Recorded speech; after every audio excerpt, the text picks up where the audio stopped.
On that grey autumn morning, the mist covered the tombstones like a delicate shroud as Nathan Thompson walked among the headstones with the same bouquet of white lilies he brought every year. Peaceful gardens, cemetery was silent, save for the sound of dry leaves crunching under his impeccably polished Italian shoes. 20 years had passed since his mother's disappearance, yet the punctuality of this ritual remained unshaken. The platinum watch on his wrist read exactly 9 o'clock as he approached the simple memorial. Eleanor Thompson, beloved mother, read the inscription. Nothing more. The grave was empty, no body, just a way to mark the absence that was never explained. Nathan placed the flowers, adjusted his tie and stood there motionless as a statue, fulfilling his duty without letting emotions surface. At 45, Nathan Thompson was what many would call a success story. From a small town to the skyscrapers of the metropolis, he had transformed his family's old textile factory into a multinational empire. Business magazines praised his strategic vision, his unbreakable determination, his ability to make tough decisions without hesitation. What the reports didn't mention was the void that grew in proportion to his wealth, the deafening silence of his 6,500 square foot penthouse, the sleepless nights spent staring at the city he had conquered, yet unable to fill the hole in his chest. "Until next year, Mom," he murmured, as he always did before turning to leave. That's when he noticed something unusual. A girl no more than 10 years old was timidly approaching the same grave, carrying a small bunch of white daisies. She wore a simple light blue dress, her dark hair tied in 2 braids. Her eyes, red and swollen, betrayed recent tears. Nathan stood frozen, watching in bewilderment. The girl didn't notice him at first. She knelt before the headstone, placed her flowers beside his lilies, and gently touched the cold stone with her small hand. "Who are you?" Nathan's voice came out harsher than he intended, startling the girl. She looked up, her green eyes, for a moment absurdly familiar, and answered only, "I just wanted to see her one more time." Before Nathan could process those words, the girl was already running toward an old car waiting near the gate. The businessman tried to reach her, but his reflexes were too slow. The vehicle sped away, leaving only a cloud of dust and a disturbing sense that something important had just happened. That night, in his apartment overlooking the entire city, Nathan poured himself a 3rd drink as he relived the encounter. 20 years visiting that grave, and he had never seen another person there. Her mother had no family besides him and his father, who had already passed away. Close friends? He had never known any. Eleanor Thompson had always been a mystery even when she was alive. Her sudden disappearance when Nathan was just 25 only solidified the shadowy image he had of her. "Lucas," he called through the intercom. Seconds later, his personal assistant entered the office. "I need you to find someone. A girl about 10 years old. She was at Peaceful Gardens Cemetery today around 9:15. She left in an old blue Ford Fiesta. I don't have the license plate. Any other details, sir?" "Black hair, green eyes, 2 braids, light blue dress. I want to know who she is, where she lives, and most importantly, what connection she has to Eleanor Thompson." As the assistant left to carry out the task, Nathan walked to the window. Below, the city lights created an illusion of pulsing life, but he knew that behind that spectacle were real people, lives moving forward regardless of his awareness or control. Somehow, that child had breached his carefully isolated world, and the feeling was unsettling. In the following days, Nathan threw himself into work with even greater intensity. The acquisition of a smaller competitor filled his hours, but not his mind. The girl's words echoed when he least expected it. "I just wanted to see her one more time." How could she want to see someone who had vanished 20 years ago, someone who, given the child's age, she could never have known? On Thursday, Lucas finally brought information. The car belonged to an employee at Hope Haven, an orphanage located in the same small town where Nathan had been born and where his family's old factory still operated. "The orphanage, sir? Would you like me to send someone to investigate further?" Nathan closed the folder containing the acquisition documents he had been reviewing. "No, I'll go myself." The decision surprised everyone. Nathan Thompson never abandoned important negotiations. His unofficial motto was, "Delegate everything except power." But something about that encounter had unsettled him in a way he couldn't name. The next morning, his driver steered the Jeep Grand Cherokee along the roads leading to the small town. Nathan watched the landscape gradually change, the buildings giving way to fields, the sky opening above him, the air growing cleaner. He hadn't visited his hometown in nearly a decade, not since his father's funeral. He felt no nostalgia. That place represented only the past, and Nathan was a man focused solely on the future. Hope Haven Orphanage stood on the outskirts of town, an old but well-kept building surrounded by lush trees. The contrast with his minimalist, sterile office couldn't have been greater. Here there was color, noise, life. "May I help you?" A woman around 70 greeted him at the entrance. Her graying hair was pulled into a bun, and her eyes were tired but kind.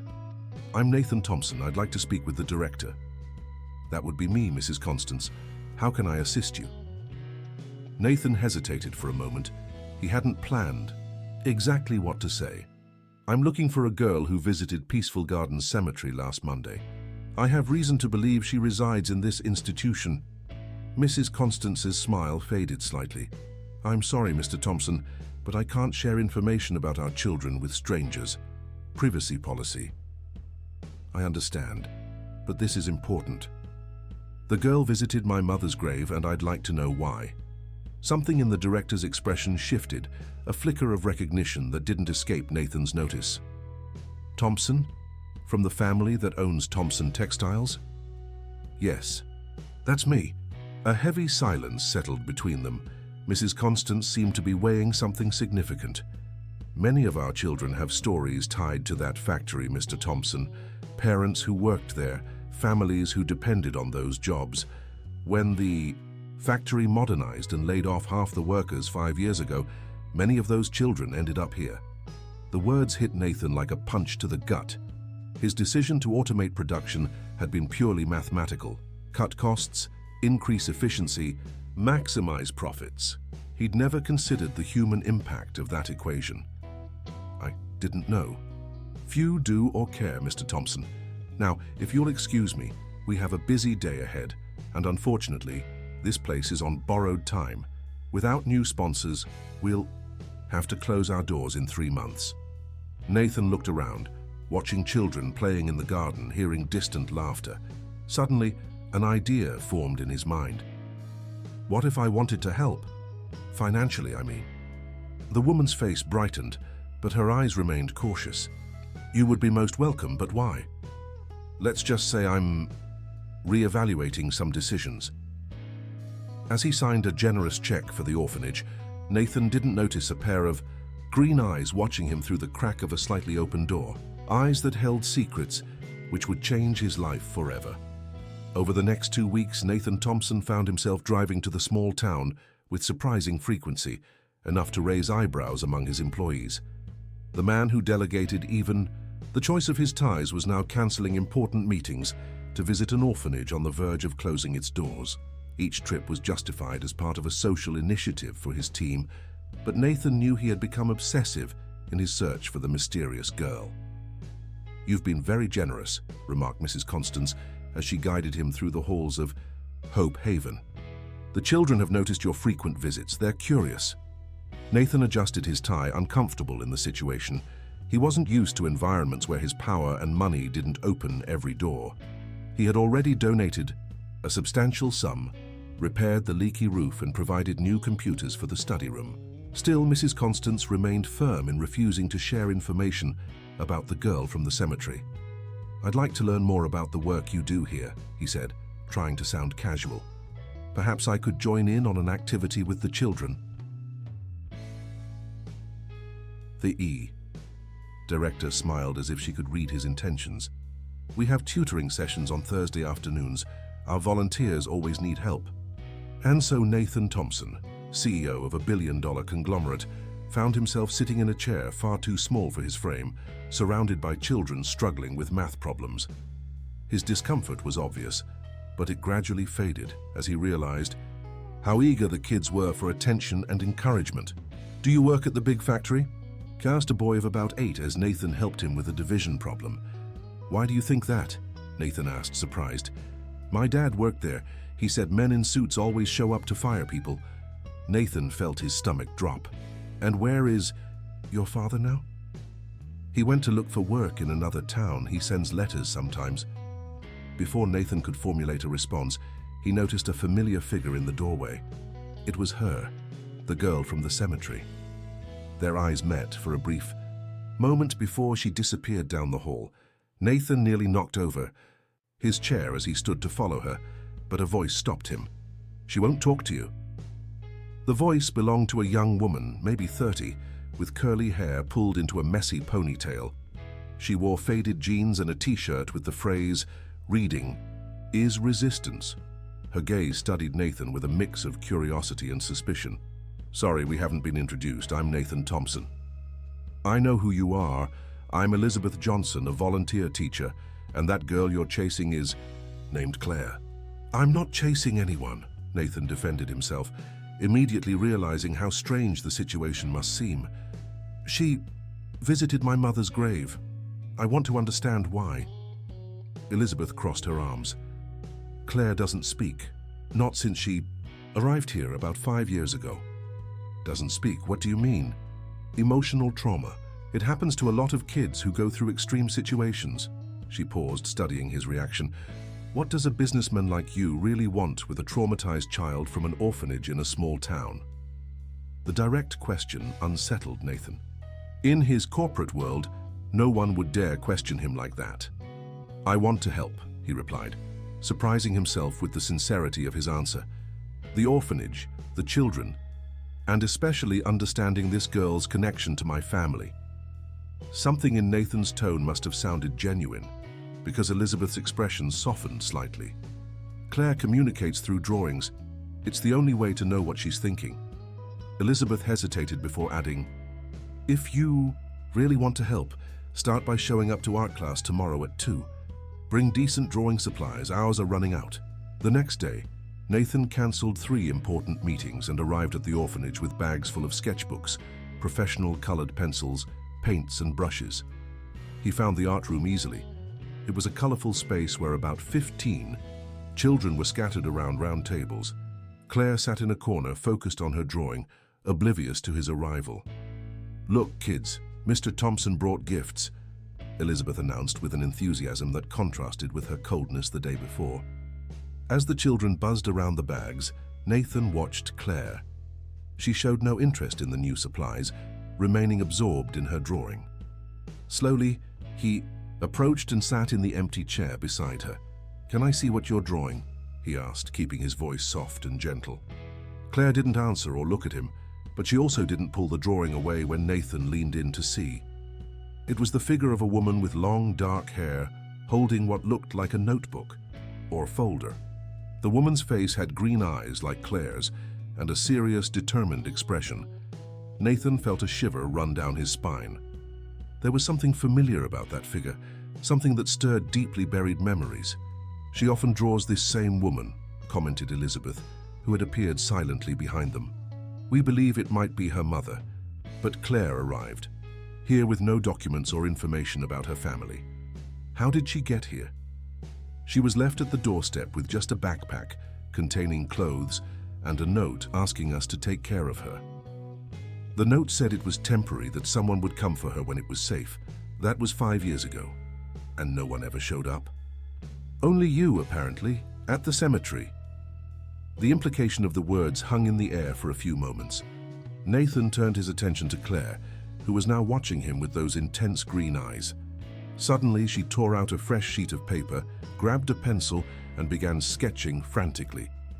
Within minutes, she produced the outline of a brooch, a small bird with outstretched wings. Nathan's blood ran cold. That brooch! His mother had worn it constantly. It was an old family heirloom that had disappeared along with her. How could this child know something so intimate and personal?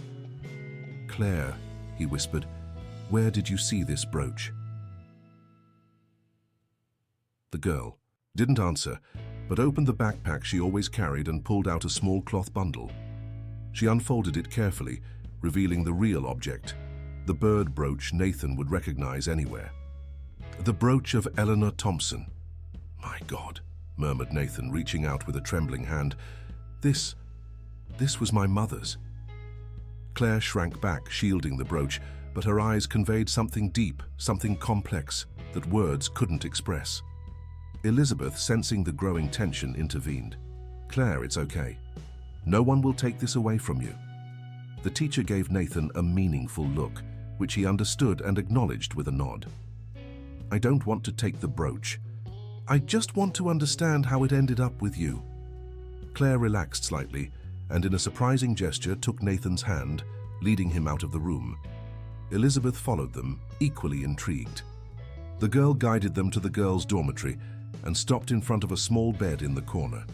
She knelt down, pulled a shoebox from under the mattress, and opened it. Inside was a collection of seemingly random objects: a small blue stone, a laminated dried leaf, a yellow ribbon bow, a yellowed fragment of newspaper, and a photograph. Nathan picked up the photograph with trembling fingers. It showed a group of women standing in front of the old textile factory, all dressed in simple uniforms.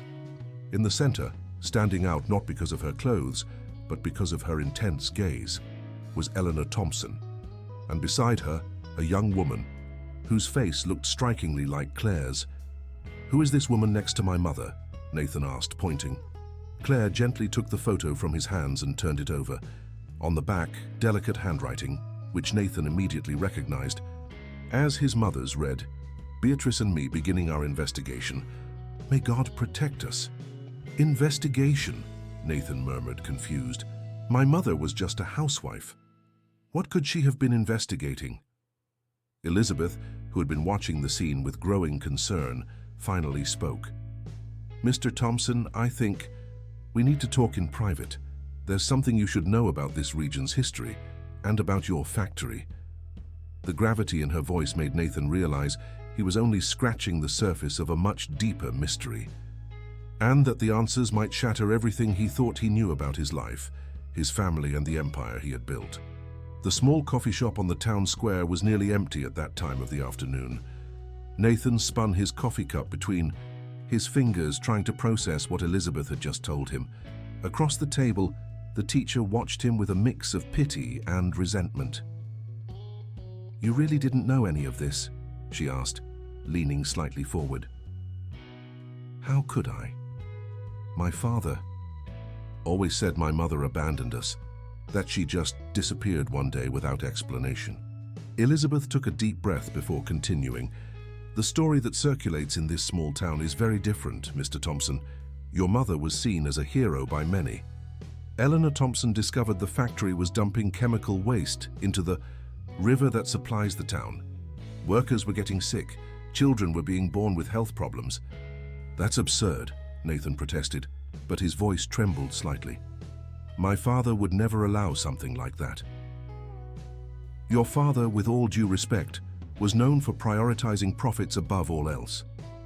Eleanor started gathering evidence, documentation. She hired an independent social worker to assess the cases of illness among the workers' families.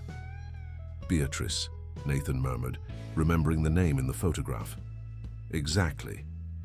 They formed a determined duo to expose what was happening. Then suddenly both disappeared on the same day. Nathan felt as if the air had been sucked from his lungs. "Are you saying my father, that he could have—" "No one could ever prove anything," Elizabeth interrupted. "The case was closed as voluntary disappearance, just as your father claimed. The factory continued operating normally, even though health issues persisted for years." "And Claire, how does she fit into this?" "We believe Claire is Beatrice's daughter. The physical resemblance is undeniable. According to the few records we have, Beatrice was pregnant at the time of her disappearance. But that was 20 years ago. Claire is 10 at most." "Exactly, which suggests Beatrice survived for at least a few years after vanishing. Maybe Eleanor did too." Nathan stood up abruptly, unable to stay seated. His mind raced with terrible implications. If what Elizabeth was saying was true, he had inherited and expanded an empire built on suffering and possibly the forced disappearance of his own mother. Worse, his own business decisions, modernization, layoffs, the relentless pursuit of efficiency had only perpetuated his father's cruel legacy. "I need proof," he finally said, sitting back down. "I can't just believe a story that contradicts everything I know about my family, based on small-town rumors." Elizabeth stared at him for a few seconds before grabbing her bag and pulling out a worn folder. "I thought you'd say that. That's why I brought this." She slid the folder across the table. "These are copies of documents kept by a former nurse at the local hospital. Admission records, test results, correlations with residential areas, all pointing to a clear pattern of contamination near the factory." Nathan opened the folder with trembling fingers. The documents were yellowed with age, but the evidence was undeniable. Charts showed spikes in respiratory and skin diseases in specific neighborhoods. Medical reports detailed abnormalities in babies born to factory workers. And the most disturbing part, internal company memos signed by your father, instructing that environmental tests be filed away without disclosure. "This can't be real," he murmured, more to himself than to Elizabeth. "It's very real for the families who lost loved ones, for the children who grew up with health problems, for people like Claire who were left orphaned." For a moment, Nathan thought he might vomit. The reality he knew was disintegrating, revealing a dark and unbearable truth. If my mother was investigating this, and if something happened to her because of it, why didn't anyone speak up? Why didn't the authorities do anything? "Your father was the most powerful man in the region, Mr. Thompson. The factory employed half the small town. Who would dare speak out? Besides, without the bodies, without concrete evidence of a crime." "So, what do you want from me?" Nathan interrupted, feeling cornered. "Money, is that it? Compensation for the orphanage, for the families?" Elizabeth's eyes flashed with indignation. "I'm not blackmailing you, Mr. Thompson. I'm trying to help a traumatized child make some sense of her existence. Claire grew up not knowing who she is, where she came from, or what happened to her mother. All she has are fragments of memory, and these few objects she treasures." Nathan looked down, ashamed of his defensive reaction. Years in the corporate world had conditioned him to see threats everywhere, to interpret every uncomfortable revelation as an attempt at extortion. "I'm sorry," he finally said. It's hard to process all of this at once." "I imagine it is."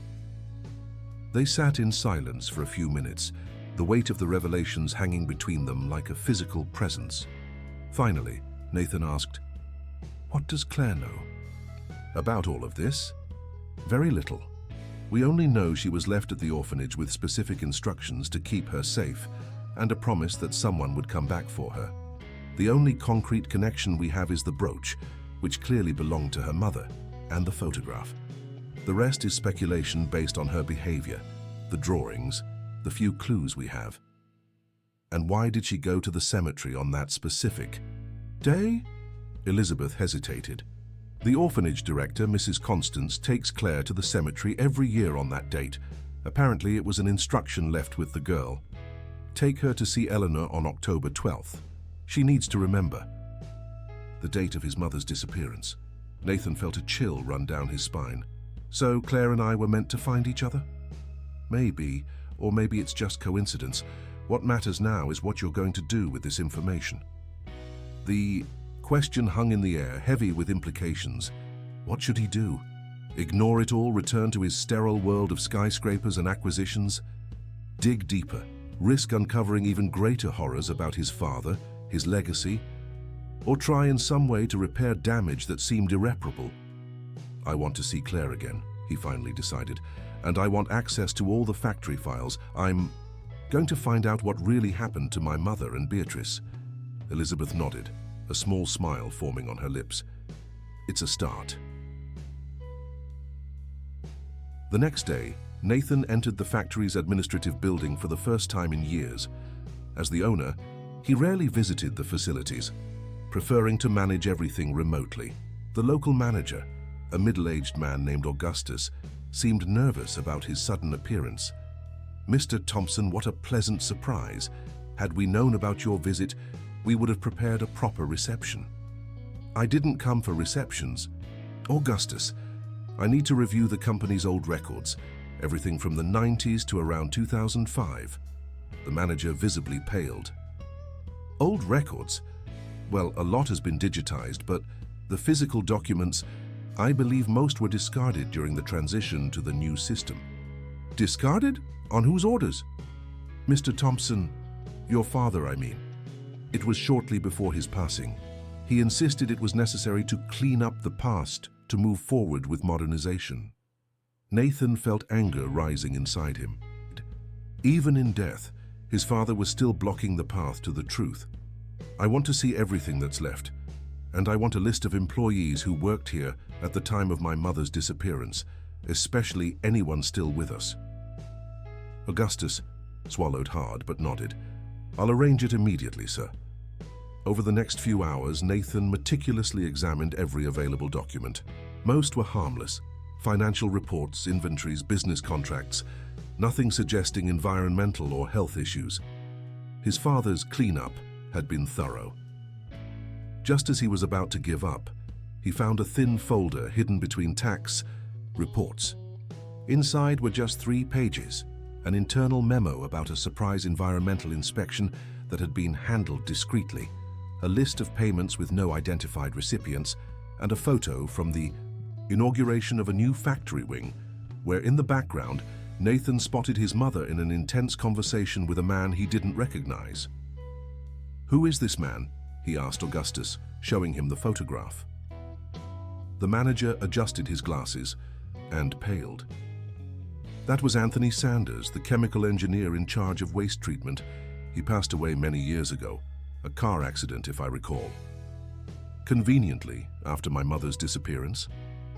Nathan asked, his voice thick with suspicion. Augustus didn't answer, but his silence spoke volumes. By the time he left the factory, night had fallen. Nathan drove to the orphanage, his mind a whirlwind of fragmented thoughts. What had started as simple curiosity about a mysterious child was turning into an investigation of past crimes, crimes possibly committed by his own father. At the orphanage, he found Elizabeth and Claire sitting on the porch. The girl was quietly drawing while the teacher read a book. When she saw him, Claire looked up and for the first time gave him a timid smile. That smile hit Nathan like a lightning bolt, causing an almost physical pain. It was as if, somehow, the girl knew he was beginning to uncover the truth. "Did you find anything?" Ted asked Elizabeth, marking the page of the book and setting it aside. "Fragments. My father was careful to cover his tracks." As Nathan recounted his limited findings, Claire continued to sketch. When he finished, the girl pushed the notebook toward him. The drawing showed the same woman as always, who Nathan now suspected was Beatrice, holding the hand of a little girl. In the background, there was a house by a lake. "What is this place, Claire?" Nathan asked gently. The girl pointed toward the horizon in the western direction. "The lakeside cabin," Elizabeth explained. "It's an abandoned property about 12 miles from here. Claire draws this place often. We believe she might have lived there with someone before coming to the orphanage." "We need to go there," Nathan declared, standing up. "Now, it's getting dark and—" "Now."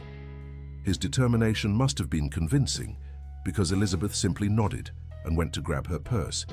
Claire surprisingly took Nathan's hand and gave it a light squeeze as if approving his decision. During the drive to the cabin, the silence inside the Jeep Grand Cherokee was broken only by Elizabeth's occasional directions. Claire sat in the back seat, staring out the window, her small body tense with anticipation. The property emerged in the twilight, a modest structure partially hidden by trees, with a small deck extending over the lake. Years of abandonment had left their mark: a damaged roof, broken windows, vegetation creeping up the outer walls. Still, it was easy to imagine it had once been a cozy retreat. "Are you sure we should go in?" "It looks unsafe," Elizabeth warned, eyeing the unstable structure. "I have to see," Nathan replied, already walking toward the door. The inside of the cabin was partially preserved, shielded from the harshest weather. Furniture covered in dusty sheets, empty shelves, an old wood-burning stove. Nathan turned on his phone's flashlight, illuminating every corner. Claire moved through the space with familiarity, heading straight for a small chest in the corner of the room. She tried to open it, but it was locked. She looked at Nathan, her eyes pleading. With a piece of metal he found on the floor, Nathan forced the lock until it gave way with a snap. Inside the chest was a collection of notebooks, documents, newspaper clippings, and photographs, a treasure trove of carefully preserved information. It was Elizabeth who picked up the first notebook and opened it. The delicate, slanted handwriting filled every page with detailed notes. "My God," she murmured after a few minutes of reading. "It's a diary, Beatrice's.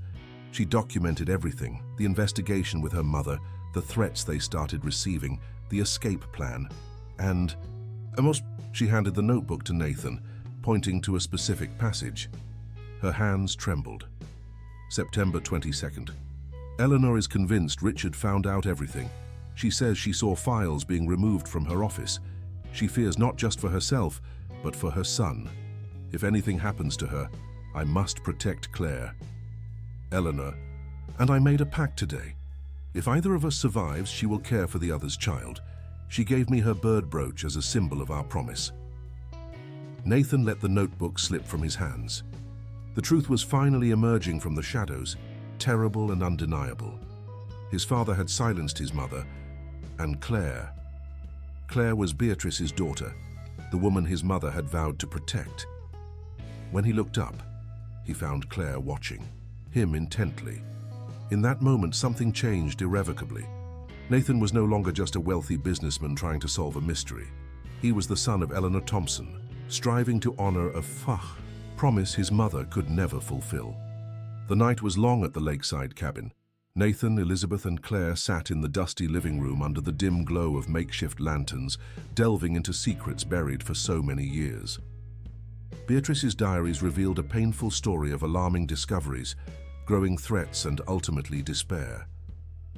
"It seems my mother and Beatrice had concrete evidence of contamination," Nathan murmured, flipping through densely filled pages.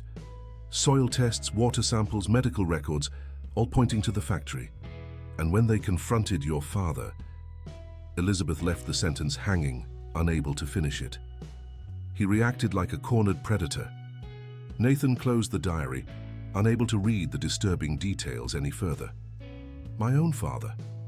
The man who raised me, who taught me everything about business, about success. Claire, who had been sitting quietly beside them, stood and walked to an empty shelf. She rose onto her tiptoes, feeling along the top until she found something. She came back down with a small metal object and handed it to Nathan. A key. "What does this open, Claire?" he asked softly. The girl pointed to a loose floorboard near the fireplace. Nathan knelt and pried it up, revealing a hidden compartment. Inside was a metal box, the kind used to store important documents. The key fit perfectly. "Beatrice thought of everything," Elizabeth remarked, looking over his shoulder. She knew someone would eventually come looking for the truth. Inside the box, protected from moisture and time, were the most incriminating documents. Technical reports detailing the chemicals dumped into the river, a map marking the contamination sites, letters from local doctors reporting the alarming rise in cancer and respiratory diseases, copies of official notices ignored by the factory's administration, and, most devastating of all, a series of written threats addressed to Eleanor Thompson, some clearly in Richard Thompson's handwriting. "It can't be true. It can't," Nathan repeated, but he knew it was. Every piece of the puzzle fit perfectly, revealing the full picture of a tragedy he had unknowingly inherited. "The last diary entry is from October 11th, the day before they disappeared," said Elizabeth, turning to the final notebook. "Richard found out about my pregnancy. Somehow he knows the baby isn't John's. He threatened to use it against me if I didn't destroy all the evidence. Eleanor says we need to act now, hand everything over to the federal authorities. I'm scared, but she's right. Tomorrow will be the day." "And then they vanished," Nathan concluded, his voice barely audible. "But Beatrice survived, at least for a while," Elizabeth noted, looking at Claire. "Long enough to give birth and raise Claire for a few years." And somehow, she knew that one day I'd find her daughter. The weight of that revelation felt physical, pressing down on Nathan's shoulders. His fortune, his company, his entire life had been built on his father's crimes, on the suffering of innocent people, on the blood of his own mother. "What are you going to do now?" Elizabeth asked after a long silence. Nathan looked at Claire, who watched him with unsettling intensity. Those green eyes, so much like the ones he saw in the mirror every morning. It wasn't just his mother's legacy he needed to honor. It was also the promise made between two brave women, a promise of mutual protection for their children. "I'm going to fix this," he answered, his voice finding a steadiness he didn't feel. "I don't know how, but I will." The next morning, Nathan Thompson walked into his office at the factory with the documents from the lakeside cabin neatly organized in a folder. Augustus, the manager, paled when he saw him. "Mr. Thompson, we weren't expecting you back, so soon. Call a meeting with the entire board immediately." While waiting in the conference room, Nathan called Lucas, his assistant in the metropolis. "I need you to cancel all my appointments for the next few days and contact our legal department. I want a full team here by the end of the day." "Did something happen, sir?" asked Lucas, clearly alarmed by his boss's sudden change in demeanor. "Yes, Lucas. I just found out I'm my father's son after all." The meeting was brief and shocking. Nathan coldly presented the documents he had uncovered, detailing the environmental crimes, the resulting illnesses, the threats, and his father's likely involvement in the disappearance of two women. When he finished, the room was dead silent. Starting. "Today, this company will operate with complete transparency," he announced. "We will cooperate with an independent investigation into past events, compensate all affected families, and implement the strictest environmental practices possible. Anyone who has knowledge of or participated in past crimes and chooses not to cooperate will be fired and reported to the authorities." His words landed like bombs. Some of the older executives exchanged nervous glances. Others seemed genuinely shocked. "This will cost a fortune," protested the CFO. "The shareholders will—" "To hell with the cost," Nathan interrupted. "As for the shareholders, I'm still the majority owner. Anyone who disagrees can sell their shares right now." As he left the room, he found Augustus waiting anxiously in the hallway. "Mr.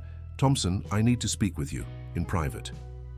In the office that once belonged to his father, Augustus closed the door and after a long moment of hesitation confessed, "I knew, not everything, but I knew something was wrong. I worked here when your mother disappeared." "And you never said anything?" accused Nathan, his voice dripping with contempt. "I had a family to support, sir, and your father made it clear what would happen to anyone who spoke up." Augustus took a deep breath before continuing. "But there's something you might need to know about Anthony Sanders, the chemical engineer." "What about him?" "He didn't die in the car accident like they said, at least not right away." Nathan felt his blood run cold. "What do you mean?" "I was with him at the hospital hours before he passed. He was conscious, though very weak. He said things about your mother and a woman named Beatrice. He said they were hidden somewhere, that they'd managed to send documents out before they fled." "And you never reported this to the police?" "I did, to Detective Martin, an old friend of your father's." Augustus lowered his eyes. "The investigations never went anywhere." Raj pulsed in Nathan's temples, but he forced himself to stay calm. "Is this detective still alive?" "Yes, sir, retired, but he lives here in town. I want his address now." 2 hours later, Nathan parked his car in front of a modest house in the oldest part of town. A man around 70 years old was watering the plants in the small front yard. "Detective Martin?" Nathan called out as he approached the gate.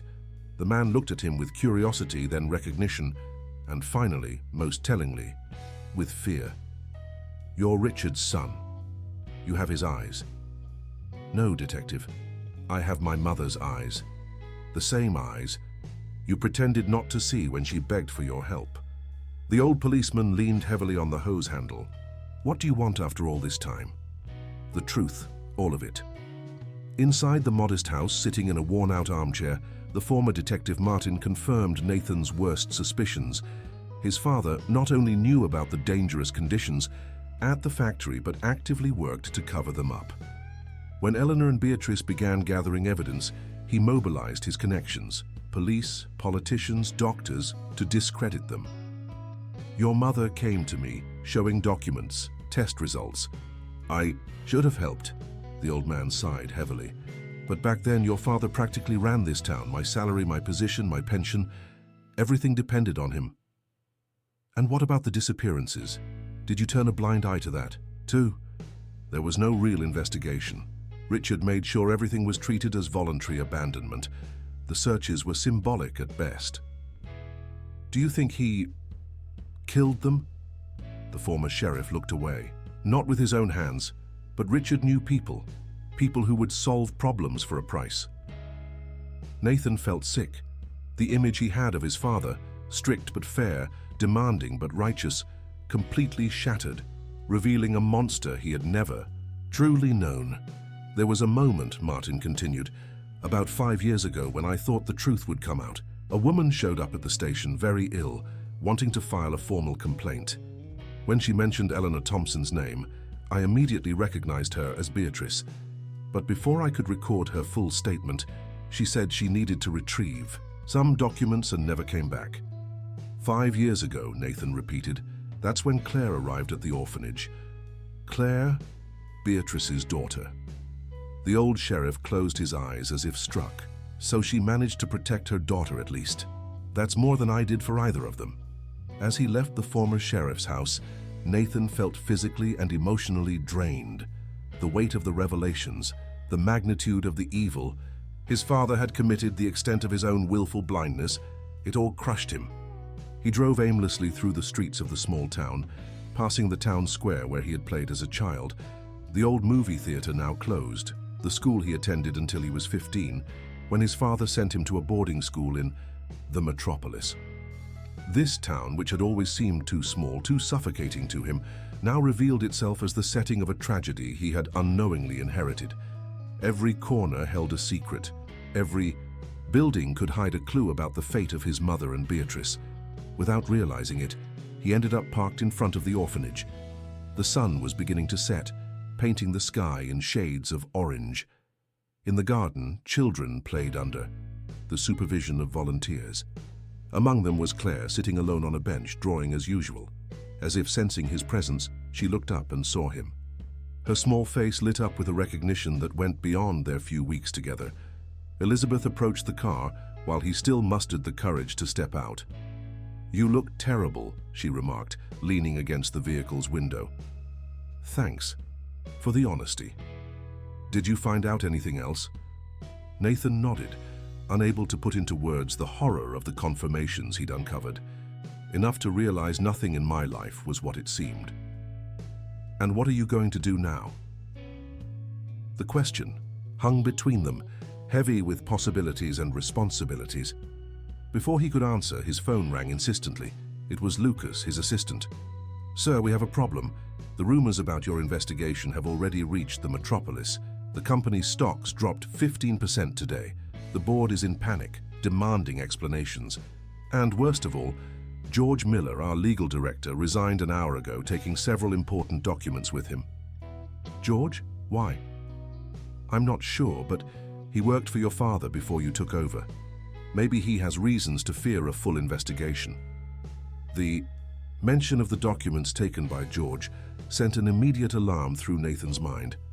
If there was anyone who might know the gruesome details about his father's actions, it would be the legal director who had served him for decades.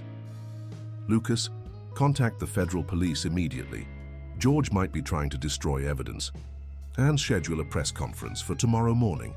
I will publicly take responsibility for everything we've uncovered." As he hung up, he found Elizabeth watching him intently. "This will cost you your fortune," she remarked. "Probably. And you're willing to pay that price?" Nathan looked again at Claire, who was now walking hesitantly toward the car. Her small, uncertain steps contrasted with the determination in her eyes, the same eyes he saw every morning in the mirror, his mother's eyes. "I have no choice," he finally replied. "It's the only path I can take now." That night, Nathan didn't return to his luxurious apartment in the metropolis. He stayed at a small downtown hotel, where he spent hours preparing the speech that would forever change his life and legacy. At 4 in the morning, when he finally managed to fall asleep, he dreamed of his mother, not as he remembered her, but as she should have been in recent years, fighting, investigating, protecting. In his dream, she smiled with approval. The factory's conference room had never been so full. Local journalists and correspondents from major national outlets crowded into the limited space, cameras trained on the makeshift stage. Outside, former employees, townspeople, and onlookers gathered, trying to catch a glimpse of what was happening through the windows. Nathan adjusted the microphone, acutely aware that his next words would be irrevocable. Beside him, a team of newly hired lawyers seemed nervous. In the front row, Elizabeth watched him closely, Claire seated beside her, gripping her sketchbook tightly. "Good morning, everyone," Nathan began, his voice steadier than he felt. "Thank you to the press representatives and everyone who could attend. What I have to say today isn't easy, but it's necessary." He paused, briefly meeting Claire's gaze before continuing. 20 years ago, my mother, Eleanor Thompson, disappeared in this town. At the time, her disappearance was treated as voluntary abandonment. I grew up believing my mother had left us by choice. Her voice wavered slightly. I recently discovered that was a lie created and upheld by my father, Richard Thompson, to hide the truth about what really happened. A murmur spread through the room. Nathan raised his hand, calling for silence. My mother, along with her friend Beatrice Sanders, was investigating environmental crimes committed by this factory, crimes that resulted in severe illnesses, children born with health problems, and permanent damage to the local ecosystem. He then methodically laid out the evidence he had uncovered: technical documents, medical reports, newly collected testimonies from former employees. He explained how his father had systematically concealed information, bribed officials, and ultimately been responsible for the disappearance of the 2 women who threatened to expose his crimes. I don't know if my mother and Beatrice are alive or dead. The evidence suggests Beatrice survived for a few more years, long enough to give birth and partially raise her daughter. A daughter who, by an extraordinary coincidence, or perhaps not so coincidental after all, I recently found. Photographers snapped their cameras as Nathan gestured toward Claire. The girl kept her eyes down, her small hand now tightly holding Elizabeth's. As the current owner and CEO of the Thompson Group, I take full responsibility for the continued cover-up of these crimes, even if unintentional. I ignored signs, chose not to question the source of the fortune I inherited, and perpetuated corporate policies that prioritized profit over human well-being.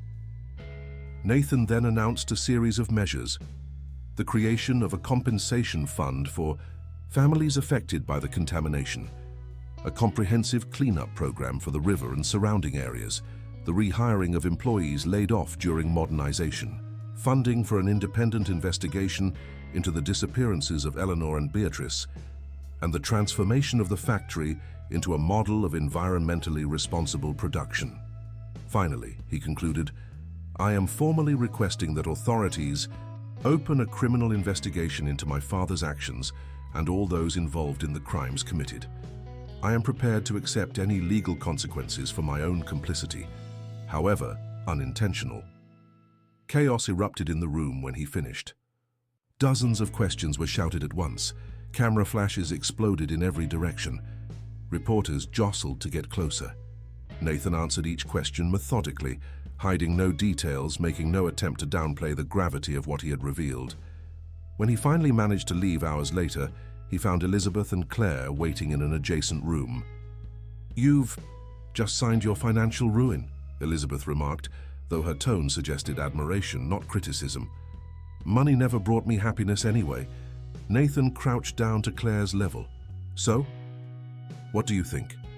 To his surprise, the girl stretched out her arms and hugged him tightly.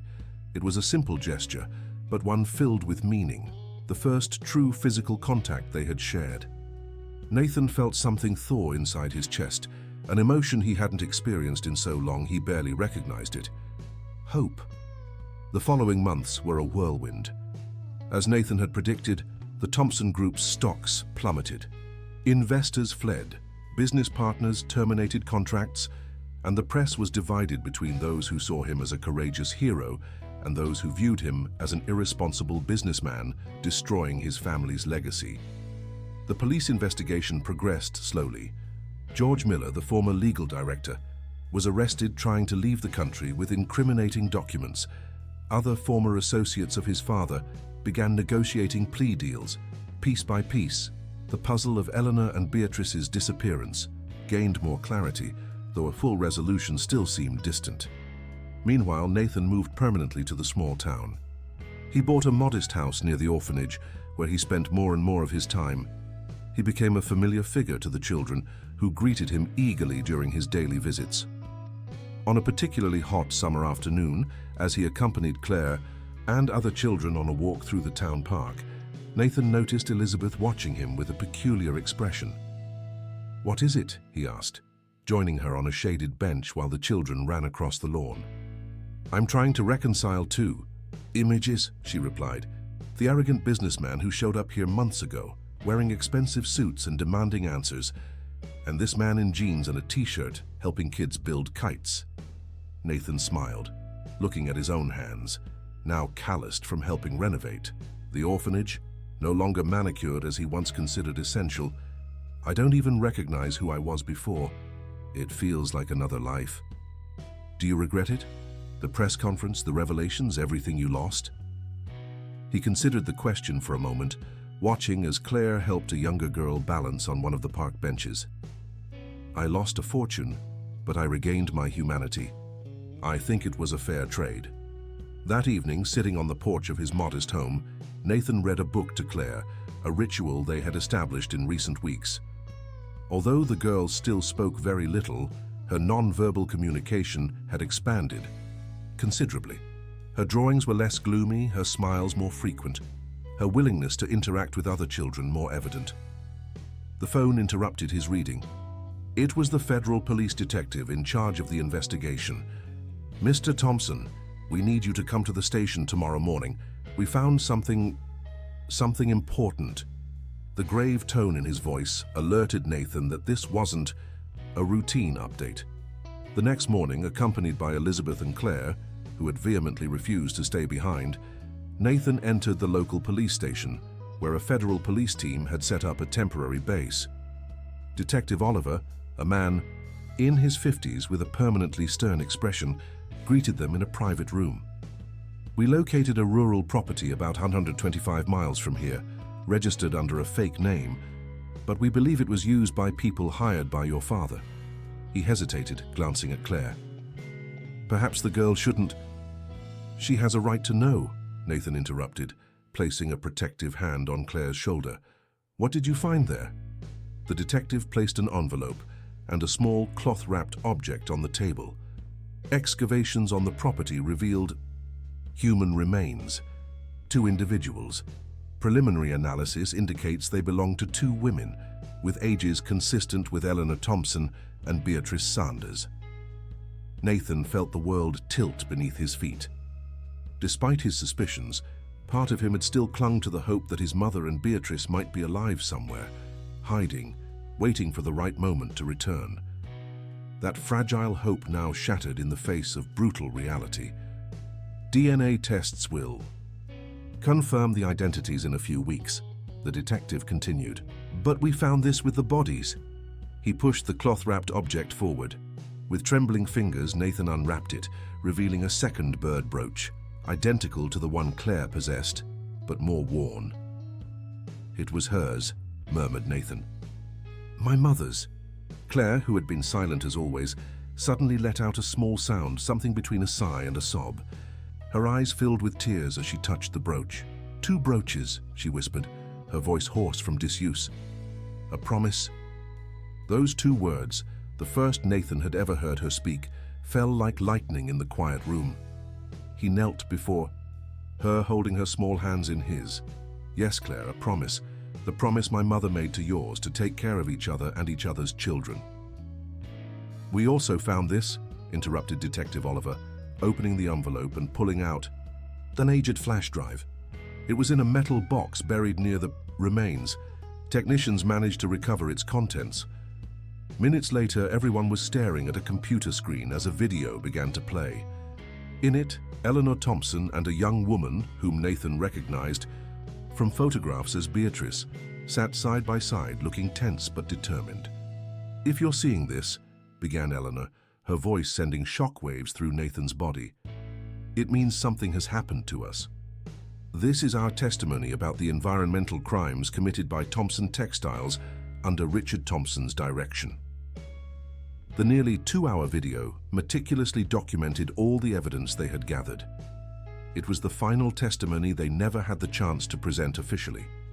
At the end, Eleanor looked straight into the camera as if she could see through time directly at her son. "Nathan, my son, if by some miracle you find this recording, I want you to know I would never have left you willingly. You were the light of my life. I hope one day you understand that I had to do this, not just for the greater good, but for you, so you could grow up in a world where truth and justice prevail over greed. I love you. Always." There wasn't a dry eye in the room when the recording ended. Nathan, devastated yet strangely at peace, felt Claire's small arm wrap around his waist. When he looked down at her, he saw not just sadness, but an understanding. Beyond her years. "They were brave," the girl said, her voice a little steadier now. "Yes," Nathan agreed. "The bravest women who ever lived." The town's annual fall festival coincided with the closing of the investigations. Nathan and Claire watched together as the traditional ritual of releasing small candle-lit boats onto the lake unfolded, a ceremony symbolizing letting go of the past and renewing hope. Each little boat carried a small but resilient flame, lighting up the dark waters. "I want to release one too," Claire declared, surprising Nathan with her initiative.